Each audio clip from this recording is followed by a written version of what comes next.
What's up YouTube? In today's video we are going to take a look at my current EDC backpack setup. If you've never watched any of my videos before, welcome to this channel. My name is Tobias and I make videos about EDC gear, bags, backpacks and cameras. So if you're interested in those kinds of things, feel free to subscribe if you want to see more.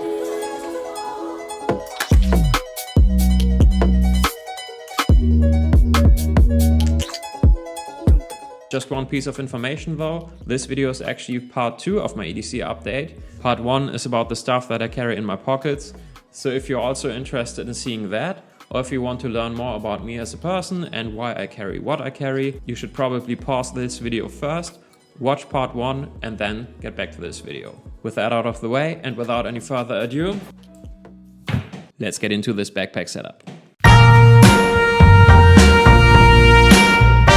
I think it only makes sense to start with the actual backpack. This backpack is called the Austin by Dutch company Chesterfield brand.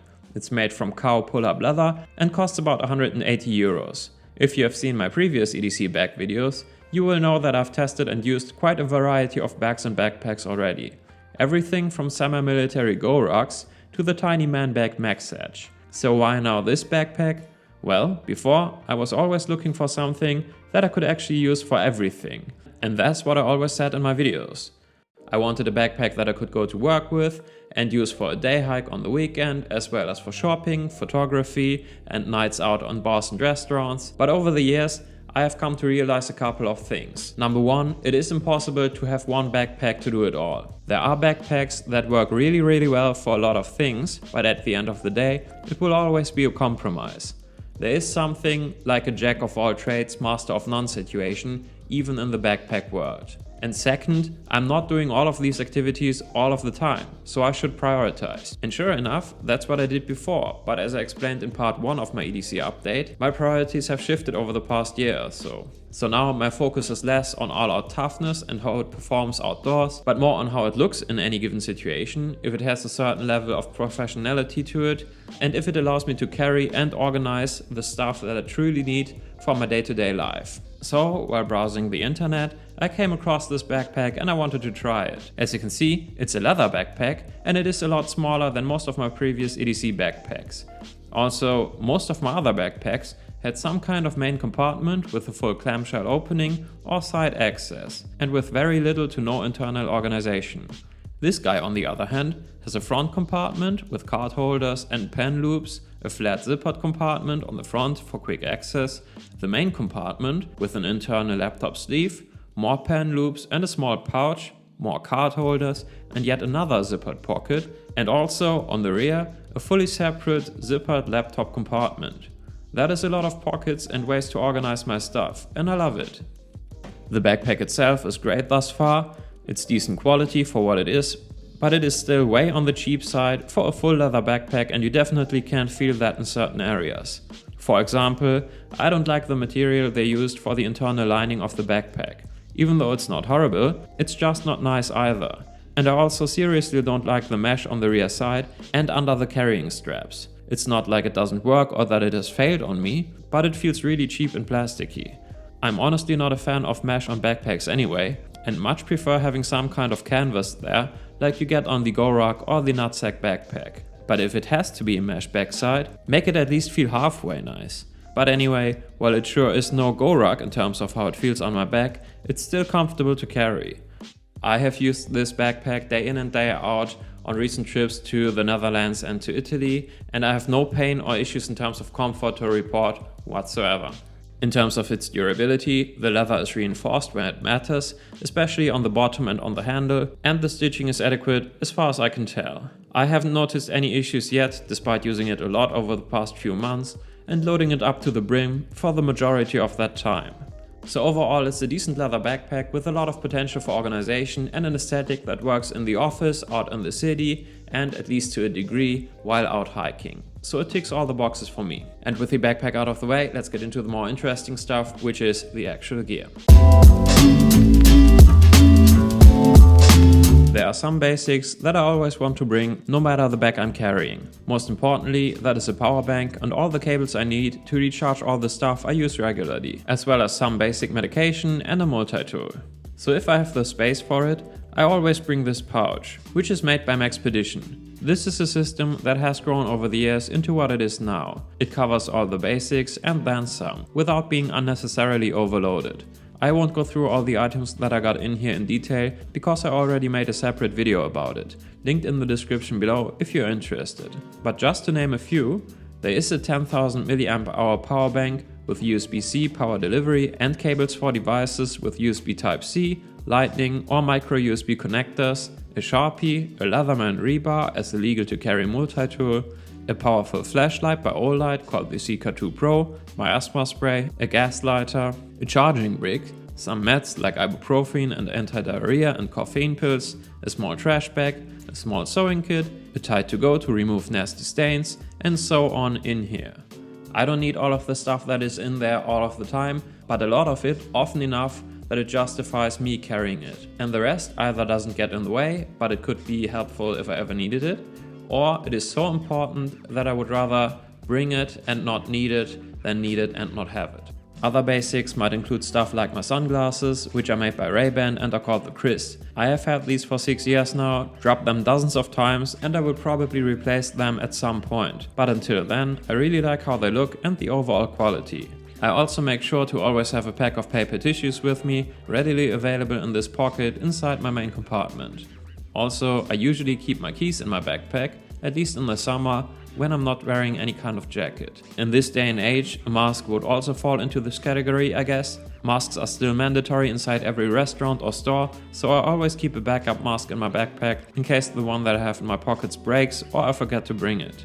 Finally, I like to keep a foldable bag in my backpack at all times, in case my fiancé sends me grocery shopping after work. And that's it for the basics. Moving on to cameras and tech. I have made a habit of always keeping a camera in my bag or backpack. Back in my Canon DSLR days, I used the little Sony RX100 as my ADC camera. I later switched to a Panasonic LX100, which really didn't work for me, and then I got into Fuji's X100 line. I had the X100F first and made the jump to the X100V as soon as it was released back in 2020. Since then, I have also bought the tele and the wide conversion lens adapters to accompany it, and thus can use the X100V with a 28mm, 35mm and 50mm equivalent lens. That really is enough for me in my everyday life, at least in terms of photography. I have already made a couple of videos about the Fuji X100V, so I'll keep it short. I absolutely love the Fuji X100V and I will probably keep it until I'm dead. I started out carrying the Fuji in a neoprene pouch, but that really didn't allow for quick access to the camera, and it also wasn't the greatest solution in terms of keeping my backpack organized. So I decided to go with the camera insert from a Billingham small Hadley Pro instead, and simply put that inside the main compartment of my backpack. The Billingham Hadley Small Pro is a great bag in and of itself, and it is kind of my more minimalistic everyday carry photography bag for those days where I simply don't feel like carrying a backpack.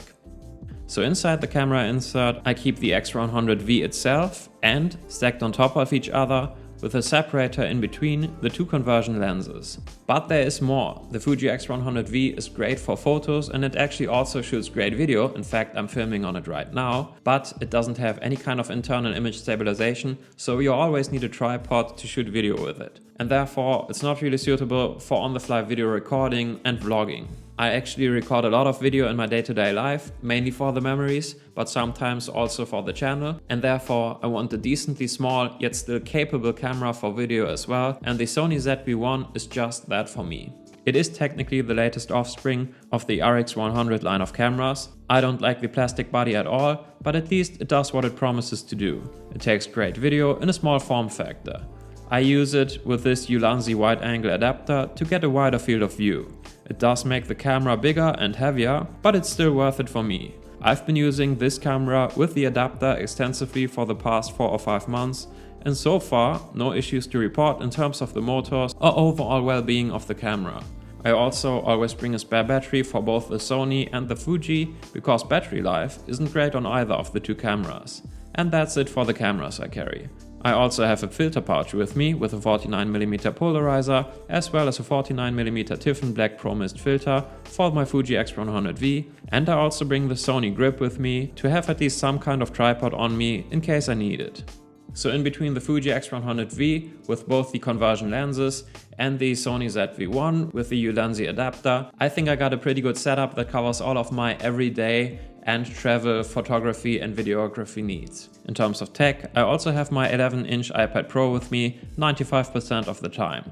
I've switched to edit my videos in LumaFusion on my iPad instead of using my MacBook Pro because it's just so fast and smooth, it's unbelievable. LumaFusion is annoyingly buggy at times, especially as my projects get more complicated, but so far it's still worth it for me. I also read somewhere that they are working to add auto audio sync to LumaFusion, and if that happens, I don't think I will use my MacBook Pro anymore.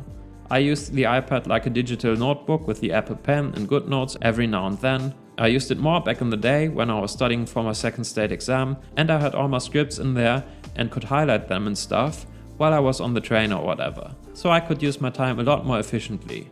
Nowadays though, it's more for stuff like handwriting a quick shopping list because I can also see my notes on my iPhone. I also use the first gen of Apple's Folio keyboard.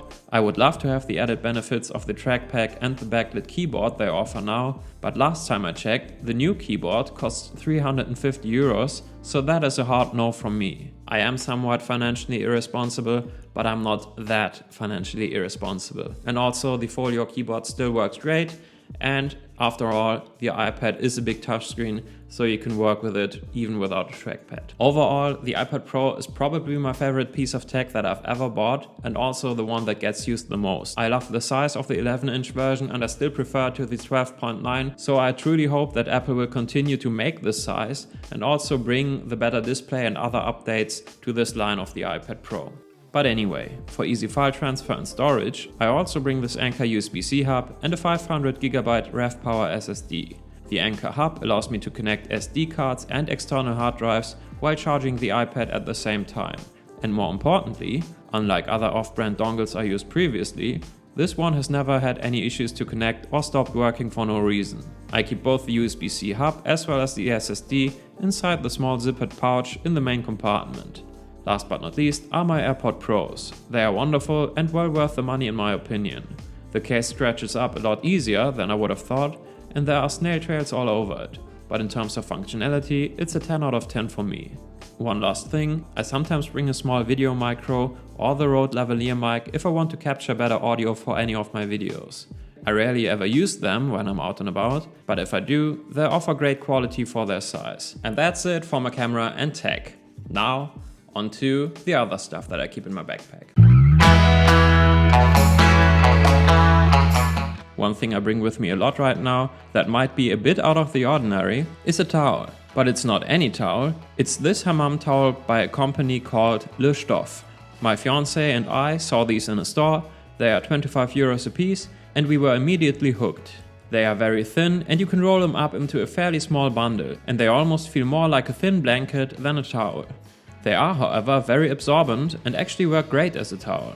At 6 by 3 feet, they are big enough to serve as a beach towel, and they look so good that we, especially my fiancé, have also used them a lot as blankets for warmth, be it outside a restaurant by the ocean at night or in an outdoor cinema. These work great and they never look out of place. So yeah, right now, at least when the weather is good, I bring it everywhere. If the weather is not good, however, I switch out the towel for a jacket. Right now, I usually bring either the Fjällräven Sten or Raven jacket, both of which are water resistant but only hold up to light rain, or the Marmot Minimalist rain jacket, in case I really expect some severe downpour. Now in mid-September, when the evenings are starting to get colder again, however, I often wear a jacket even during the day and keep an additional layer for insulation in my backpack, like the Patagonia Nanopuff or this down vest by Tommy Hilfiger. Another item that I always like to bring with me is this travel backgammon by Sondergut. It's a rollable backgammon set made from leather. Not much else I can say about it. Backgammon is just fun to pass the time, be it in a cafe, in a park, at the beach or wherever. It also goes along great with our aforementioned towels. Love it. Also, down at the bottom of my backpack, just in case, I keep a titanium spoon and fork. They weigh next to nothing and I had so many occasions where it would have been great to have a fork with me and I didn't, that I decided to include them into my EDC. Sadly, since I put them in there, I didn't have to use them once. But one day I will need them and I will have them. Fingers crossed. Lastly, I always keep a notebook as well as a decent pen in my backpack. The notebook of choice here is made by Moleskin and in size A5, and I keep it inside the flat zippered pouch in front of the main compartment, alongside a spare wallet that I use to store my coins. My pen of choice is made from brass by German pen manufacturer Kaweco. It looks great in my opinion and has taken on a nice patina over time. Despite its edges, it's very comfortable to write with, and with the heavy brass exterior, it has a nice heft to it as well. Since the pen doesn't come with a clip, it's nice that this backpack offers some pen loops to keep it from rattling all over the place. And I guess that's it. That's the stuff that I carry in my EDC backpack. I obviously change things up every now and again and use different bags for different situations. So as I mentioned earlier, I use this Billingham bag a lot as my more minimalistic kind of everyday carry, as well as the good old Go-Rug Rucker for hiking and the NutSac Backpack for when I need more space or something that is more capable and more rugged than the Austin by Chesterfield. Also, maybe most importantly, I've really grown to love the Able Carry daily backpack over the past 1.5 years or so. I got this backpack back in 2020 directly from Able Carry because they wanted me to make a video about it, which I did, but I never made a follow-up on that one. That is however not because I didn't like it anymore after I made the video. Quite the opposite. I've just been busy and honestly I barely managed to upload even a single video each month over the past year or so. The Able Carry is extremely rugged with its X-Pack fabric and also very water resistant because unlike the Austin, it comes with water repellent zippers. It's also like 4 times more comfortable, has a chest strap, so that made it the perfect commuter backpack for me for those days when I decided to go to work by bike instead of using my car. I do actually sometimes think about making follow-up videos to the bag videos and reviews that I already made. So if you would like to see that, please let me know in the comments down below what bags or backpacks you would be most interested in. Also, of course, if you have any questions about my setup or any of the items that I've shown in this video, feel free to drop it down in the comments below as well. That is, however, really it for today. Thank you so much for watching. Until next time, take care.